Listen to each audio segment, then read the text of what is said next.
বাংলাদেশ চলচ্চিত্র শিল্পী সমিতির নির্বাচন ঘিরে যেন আলোচনা সমালোচনা থামছেই না। নির্বাচনের প্রায় এক মাস পর ফলাফল নিয়ে প্রশ্ন তুলেছেন পরাজিত প্রার্থী চিত্রনায়িকা নিপুণ আক্তার। মিশা ডিপজল প্যানেলের ফলাফল স্থগিত চেয়ে আদালতে রিটও করেন এই অভিনেত্রী। পাশাপাশি দুই পক্ষের কথার লড়াই তো চলছেই। এসব নিয়ে এখন উত্তাল সিনেমা পাড়া।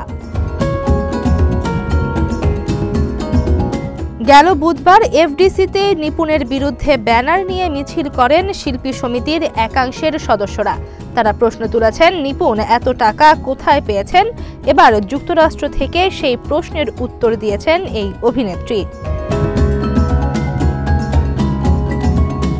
জানিয়েছেন, নির্বাচনের জন্য তাঁতীবাজারের একটি জুয়েলার্সে ১৩ লাখ টাকার গয়না বিক্রি করেছেন তিনি। এদিকে ২০ মে আদালত রায় দিয়েছেন নির্বাচিত ডিপজল তার পদে বসতে পারবেন না। সেই সঙ্গে নিপুণের অভিযোগ তদন্তের নির্দেশও দিয়েছেন হাইকোর্ট। রায় প্রকাশের পর ডিপজল বলেন, এটার পেছনে অবশ্যই বড় কোনো শক্তি আছে। যেহেতু সে দেশের বাইরে থেকে এসব করছে, সেহেতু বুঝতে হবে তার পেছনের হাত লম্বা।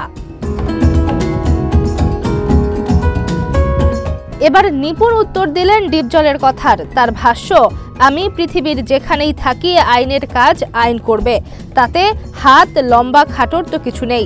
দেশ ছাড়ার আগে নির্বাচনে তারা যেসব কারচুপি অন্যায়মূলক কর্মকাণ্ড করেছে সেসব প্রমাণাদি আমি আমার আইনজীবীকে বুঝিয়ে দিয়ে এসেছি। এসব প্রমাণ জোগাড় করতেও তো কিছু সময় লেগেছে।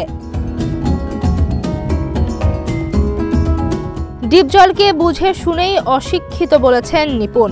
এ প্রসঙ্গে এই অভিনেত্রী বলেন, আমি বুঝে শুনেই ওনাকে মূর্খ বলেছি, কারণ তিনি ইদানিং যেসব কাজ করছেন বা কথা বলছেন তাতে মূর্খতারই পরিচয় দিচ্ছেন।